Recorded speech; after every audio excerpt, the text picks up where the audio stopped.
Could Chelsea really be turning their attention to Manchester United's Harry Maguire? Elsewhere, Manchester United and their pursuit of Rasmus Højlund seems to have took a step closer. Allan Maximin and Luis Diaz, could they both be heading to Saudi Arabia, as they are the latest in a long list of players to be linked with jumping ship over there? Harvey Barnes, could he be joining Eddie Howe's Newcastle? And Oriol Romeu returns to Barcelona. Hey guys, welcome back to the channel. Welcome to another video. Yes, it's an all-new news live stream that we've got in store for you today, talking some of the biggest and best headlines from the world of football, including, of course, all of those ones that I've said at the top of the video and at the top of the live stream. I'm going to be talking all about them. Going to be discussing all about them, putting them under the microscope, that kind of thing. So, as I always say with this type of video, this type of live stream, do hit the like button if you're enjoying the video. Do smash on that subscribe button if you are obviously new and want to see more content like this. Both things will be greatly appreciated. And, of course, with everything that I'm talking about, or anything that you guys want to discuss and talk about, do get involved in the chat. Do get involved in the conversation. Would love to hear from you all. About anything that I'm talking about or anything that you guys want to talk about. All of that good stuff will make for great and interesting reading, I'm sure. So do get involved in there. Do hit the like button. Do hit the subscribe button. All of those things would be greatly appreciated. Would be greatly appreciated. So thank you very much in advance for that one. We're going to start, though, with Harry Maguire.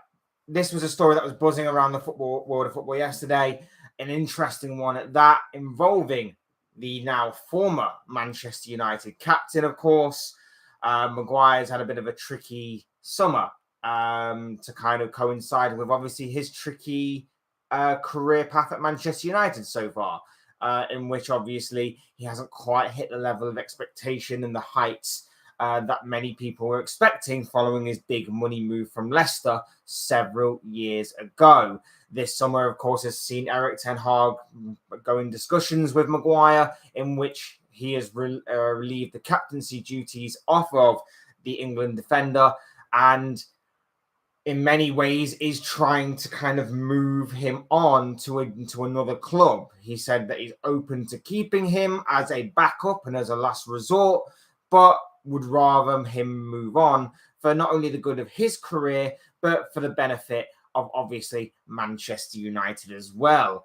We've obviously talked about Maguire a few times in these live stream videos. We've talked about how he's been linked with the likes of Tottenham and West Ham in the past. And we've discussed the both good and bad points about both of those moves. But yesterday came around because Chelsea suffered a bit of a blow, and a massive blow at that, in terms of losing Wesley Fofana to a huge ACL injury. This injury could potentially rule him out for the rest of the forthcoming season. He may not actually kick a ball again for the whole of the next season to come, because of how big this ACL injury is, and it's very bad news for him, of course. But it makes it even worse. The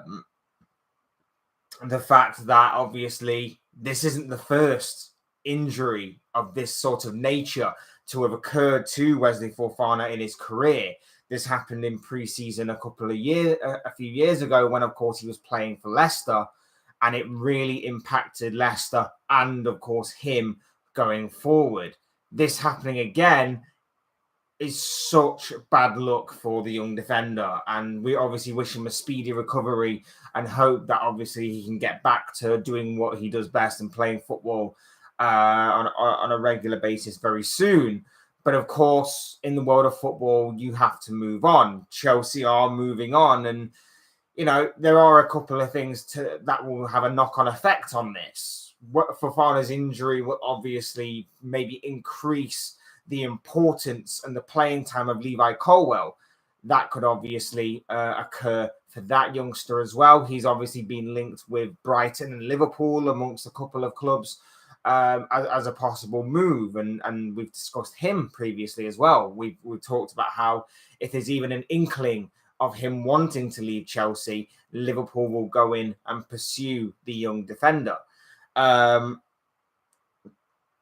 So that may increase his importance to the team. That may increase his game time going forward. It may obviously help and benefit him if obviously Chelsea is the club that he wants to stay and resume with his football career at.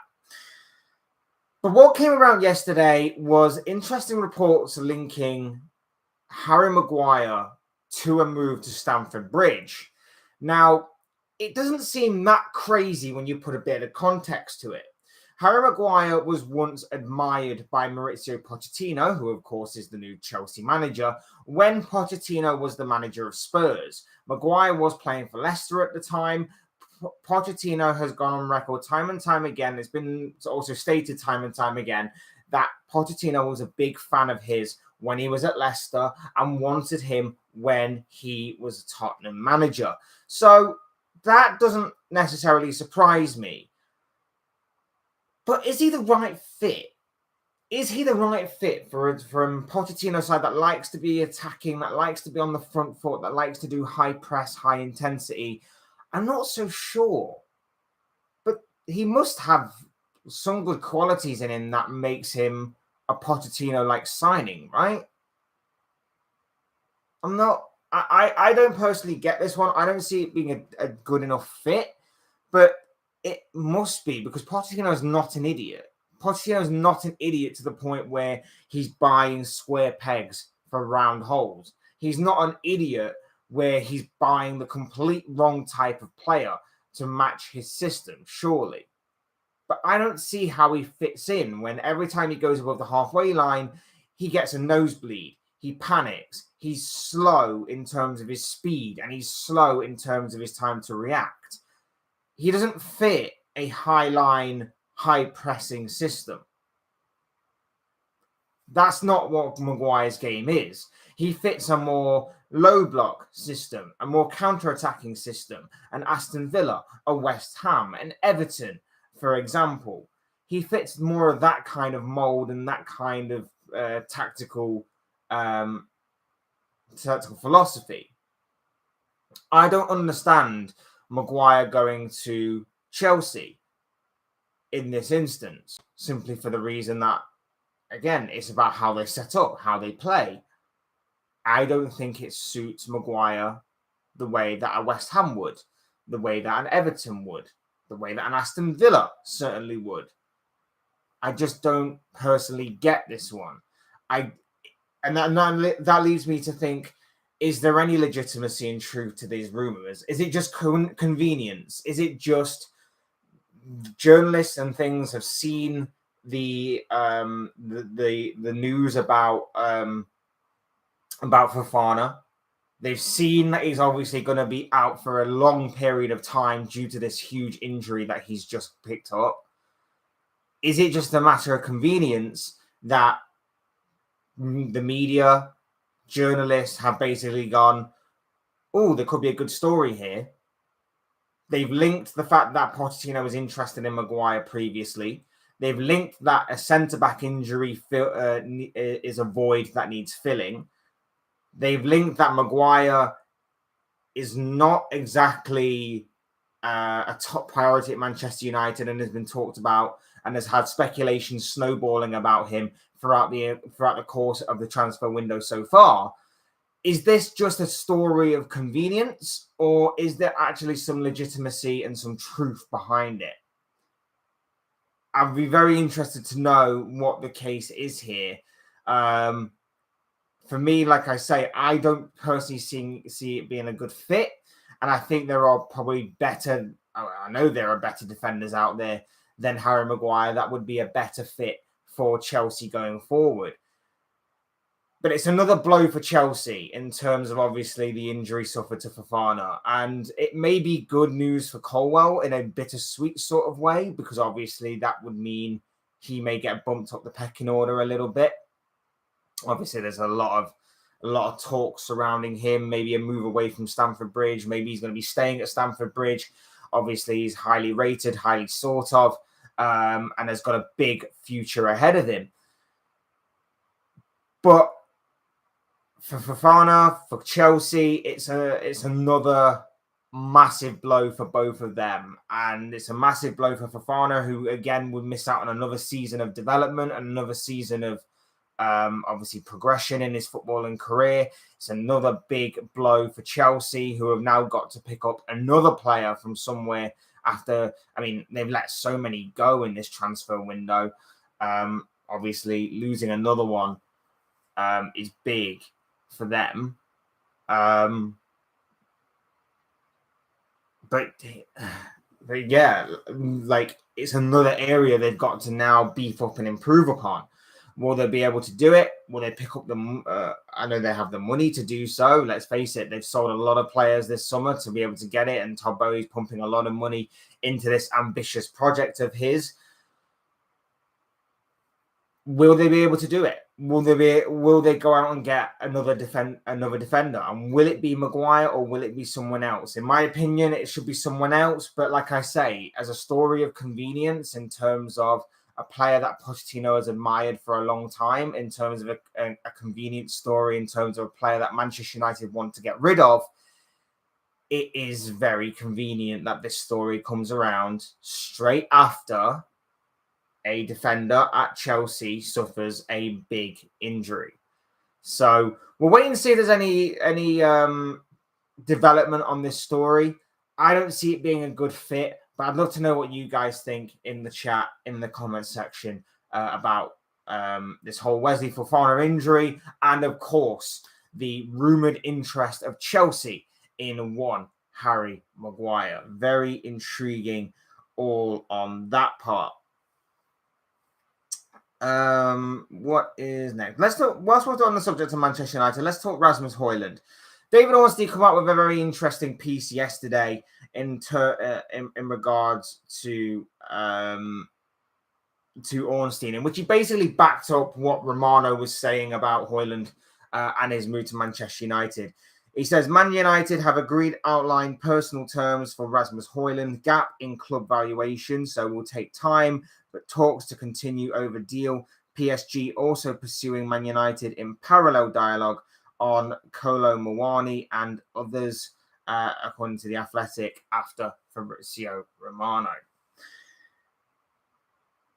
Nothing really shocking about this at all. Like, personal terms were always going to be agreed between Man United and Højlund. Like, there's no shock there. Like, it would be the shocking part would have been if they couldn't agree personal terms. Like, I can't imagine he's on that much money at his current club of Atalanta. I can't imagine that personal terms would have been massively difficult to, of course, get over the line in terms of acquiring this youngster to be on board with maybe joining Manchester United. The only thing that's going to obviously be difficult is agreeing a fee with Atalanta. And there was a bit of a development today in the early hours, very much just recently, just before going live, in which Romano tweeted basically a piece that was summing up some football stories and transfer stories from around the world. And one of them was that Manchester United's Fred was one of the players that Manchester United discussed with Atalanta for Rasmus Højlund. Man United are now preparing an opening offer for Højlund, who could cost as much as 70 million euros. So if you've been following this story, you'll know that there was an overall consensus and confidence coming from Manchester United's camp that they could possibly pick up this striker for around about 40 to 50 million. Now, 70 million euros would suggest to me it's roughly about 60 odd million. It'll be roughly around about 60 odd million, the same kind of price tag that Liverpool went and bought Dominic Szoboszlai with very, very recently. But what obviously that says to me now is that the only reason why they would have tried to pick him up for about 40 to 50 million is because they believed that maybe they could offer a player as a counterweight, as a part exchange kind of thing. And Fred was seemingly that player that was seen as being on the chopping block, so to speak, surplus to requirement, and could be offered as bait to lure Højlund to Manchester United. That doesn't seem to be the case now. According to Romano, it says that obviously it was discussed, but now it seems that that's off the table, with obviously him going on to say that he could cost as much as 70 million euros. Do I think a deal will be done? I think eventually Man United will cave in. I think the longer that this goes on, the more desperate United may become to obviously acquire a striker. Martial can't be trusted to obviously last longer than 5 games. Rashford is better coming from the left-hand side as a left winger than he is as a striker. United have no striker. They've known this for a year, by the way. United have known that they've needed a striker for around about a year right now, and are still trying to scrimp all the money together to try and sign a striker. But right now, of course, they're moving on this Højlund thing. I would expect it to get over the line eventually, but it looks like they're going to have to pay a lot of money in order to obviously make that happen. And even then, on Højlund, as much as he seems like he could be a great player for the future, for the here and now, I'm not 100% sold on him. And I'm obviously not a United fan when I say that, but if I'm being completely honest and neutral, I'm not completely sold on him for the here and now. But as a future investment goes, he could definitely become something special. And I think it might be a very good investment for Manchester United. But for the here and now side of things, it might be a bit of a risk and a bit of a gamble. So this one could work out any which way, but I would expect United to get this deal over the line and done with. Maybe not soon, but the later, obviously, like I say, this goes, the more desperate I think Manchester United become.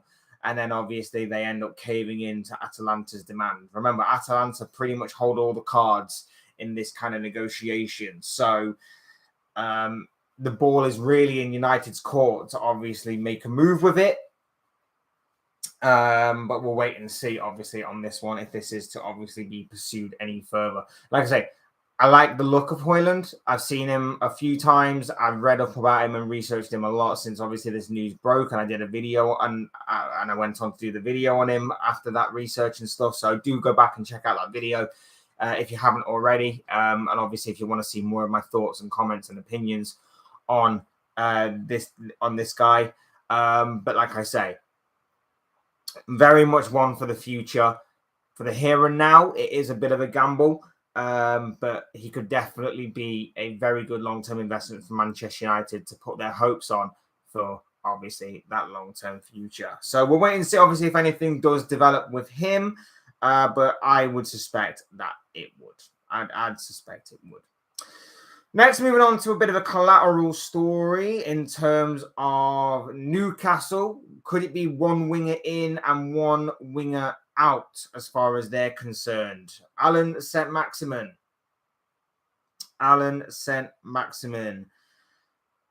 He is the latest player.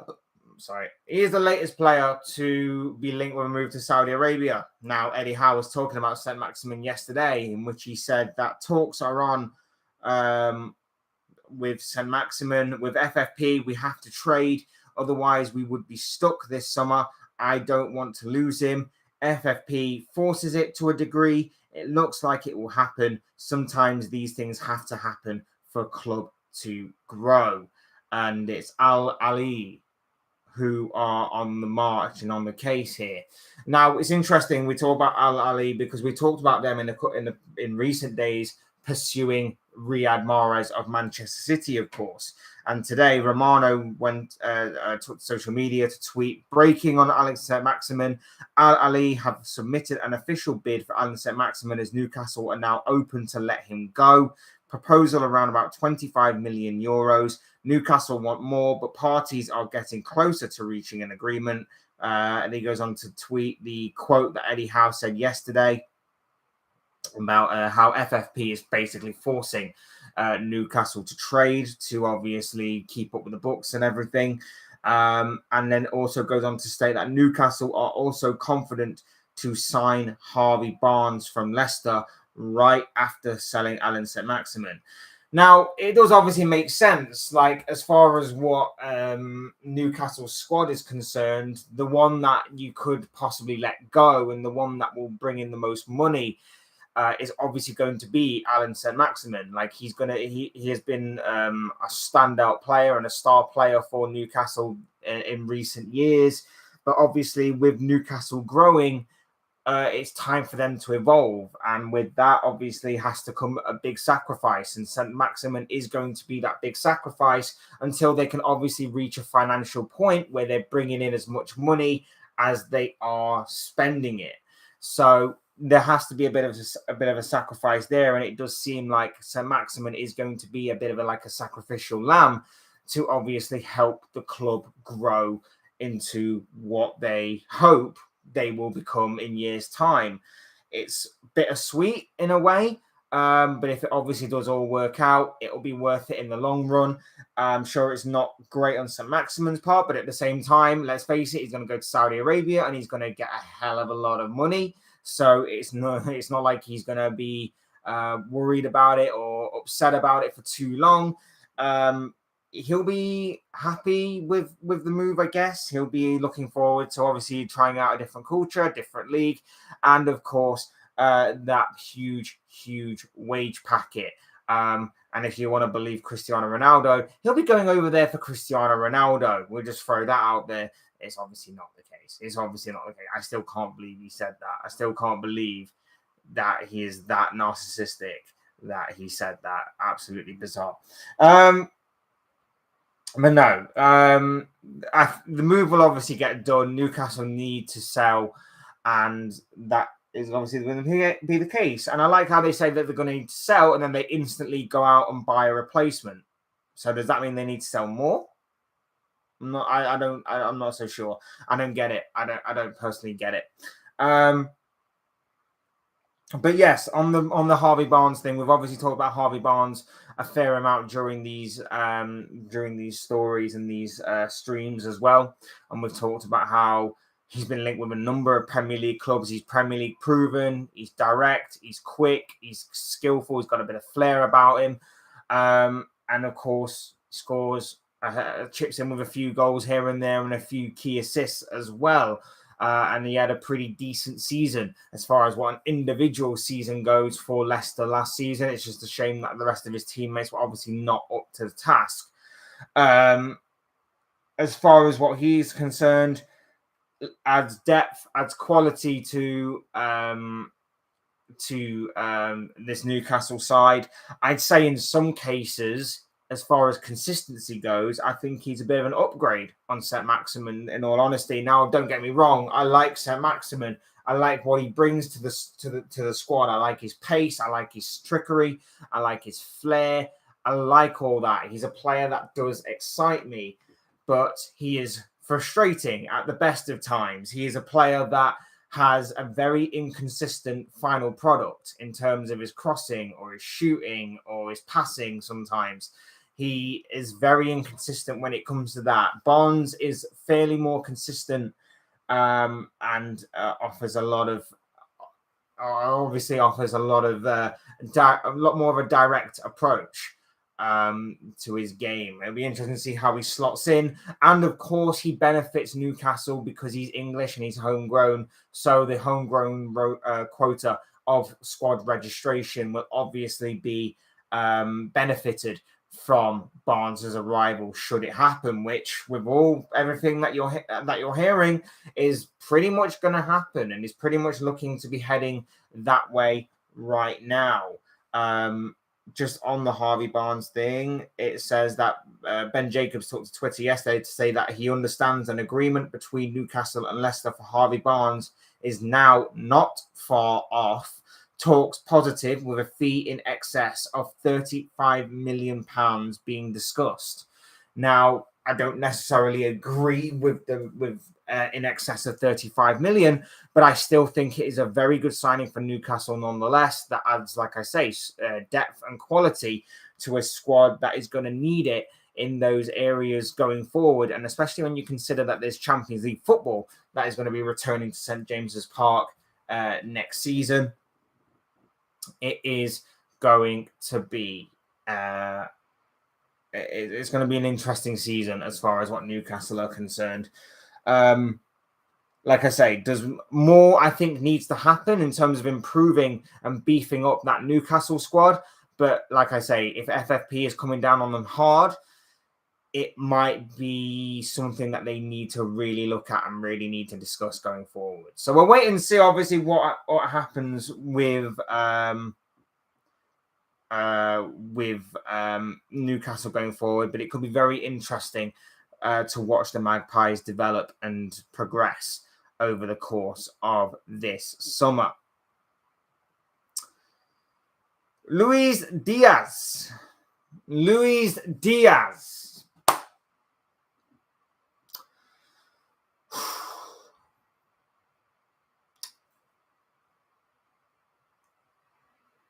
I'm praying that this story is not true, or there is going to be no more pursuit of Luis Diaz going forward. I doubt it. I highly doubt there will be. But I pray that he doesn't get his head turned by money. I'm praying. Because Luis Diaz has become the latest in a long line of players to be linked with a move to Saudi Arabia this summer. Yesterday, there were rumors and reports and things buzzing around that were saying that there is interest from Al Hilal of Saudi Arabia. They were saying that no offer has come to Liverpool just yet, but at the moment, Liverpool have no interest in selling the player. And in addition, if there was to be a bid, it is rumored that it would be considered at about £50 million, which the Reds see as far too low. For me, we obviously say that every player has a price. We obviously say that despite when teams say that a player is not for sale, every player has their price. Diaz does have a price, but for me, it is sky high. And if you're saying 50 million to me, I would laugh at you and not even entertain responding to such a poor offer.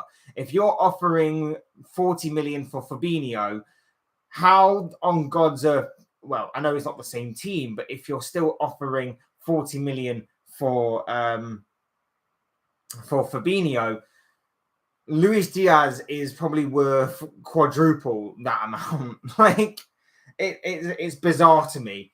I'm praying he doesn't get his head turned by money. He doesn't basically say to Klopp, look, I want to go for the money aspect of things. I want to just leave Liverpool and go to Saudi Arabia. I'm praying that is not the case. I don't think it will be. I think he's got a lot of ambition and a lot of intent on sticking out with Liverpool and obviously trying to help them win trophies and obviously try and show ambition in terms of proper competitive football, with all due respect, and playing at an extremely top level, which will be Liverpool in the Premier League, the biggest league and the best league in the world, and of course hoping to try and get back into the Champions League for next season, of course. And I just hope that obviously this story dies. I'm hoping this story completely dies. And it's just one of those things where Saudi Arabia are just trying their luck with everyone. And, can't blame them. It shows ambition. It shows intent. But not every story is going to be a success story when it comes to them. I'm just hoping that obviously this story just completely dies, in all honesty. But it was worth talking about because it was buzzing around yesterday a lot. And I just wanted to kind of put my 2 cents onto it, that I believe it's not genuine. Diaz has a lot more ambition than that. Diaz will stay at Liverpool.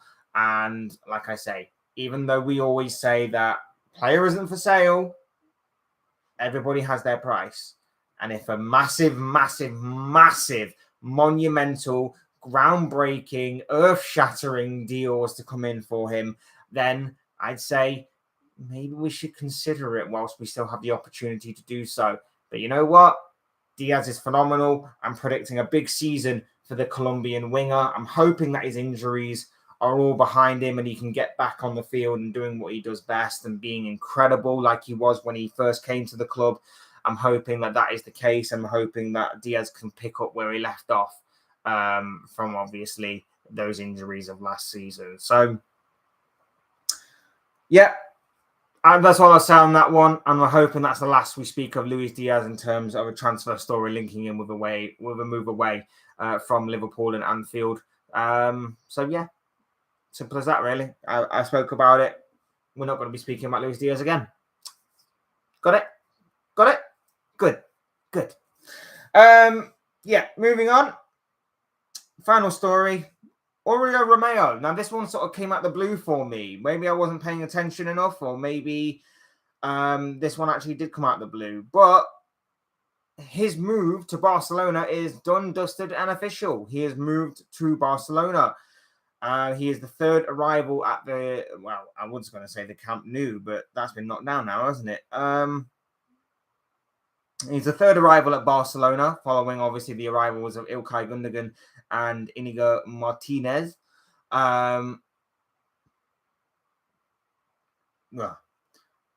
He is signed on a deal at Barcelona that will see him stay until at least June of 2026. So we signed a 3-year deal and has obviously signed, gone back to Barcelona, the club that obviously brought him into football, rose through there. And I think he made, a bit of a appearance when obviously Pep Guardiola was in charge over 12 years ago. And then obviously left in 2011 for England. Interesting move, this one that I didn't see coming, one that was kind of bizarre. And like I say, I've not been paying that much attention to this kind of transfer, or it completely slipped under my radar, or this one has actually been bubbling for some time, but I've just not seen it. Yeah, I'm a bit baffled by this. I'm not gonna lie, I'm a bit baffled that this one actually came about and that he's actually moved to Barcelona. I wasn't expecting it. I didn't expect it at all. Yeah, bit shocked by this one. Bit shocked, in all honesty, that this has happened.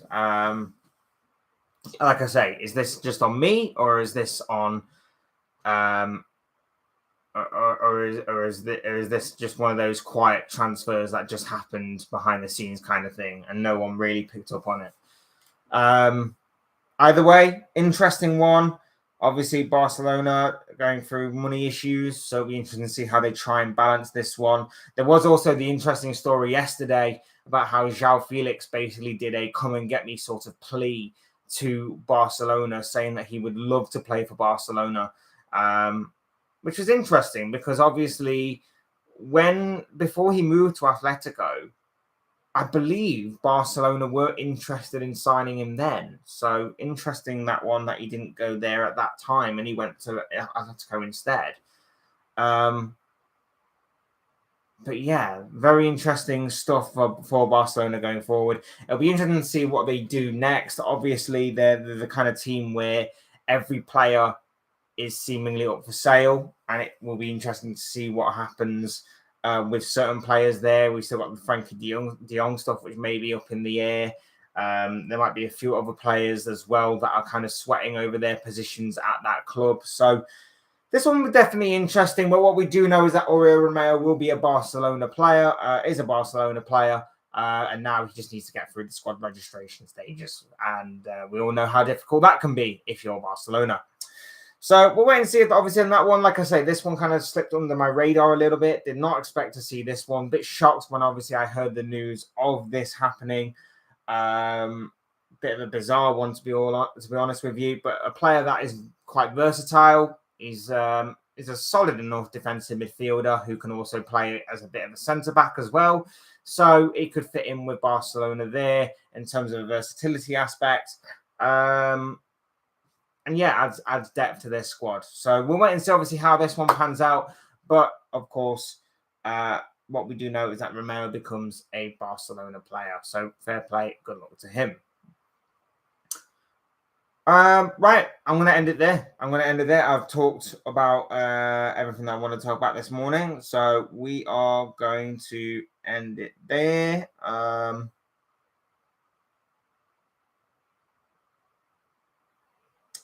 Just checking I've not missed anything or nothing's broke during the time that I've been live. Nothing of major interest, so we're gonna leave it there. For this morning. Very shorter live stream than usual, but it's still decent anyway.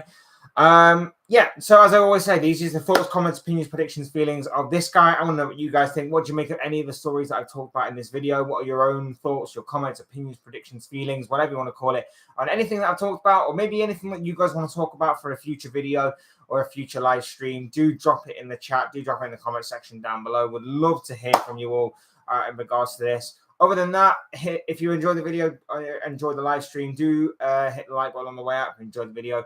Subscribe if you're new or want to see more content like this. Both things are always incredibly greatly appreciated. And as always, thank you all so much for watching and listening. I've been Fletch. This has been another all new news live stream. Thank you all again so much for watching and listening, guys. Very much appreciated as always. Do enjoy the rest of your Wednesday, and I will see and speak with you all again soon in another video or live stream or whatever the hell it will be. Thanks, guys. Have a good rest of your day.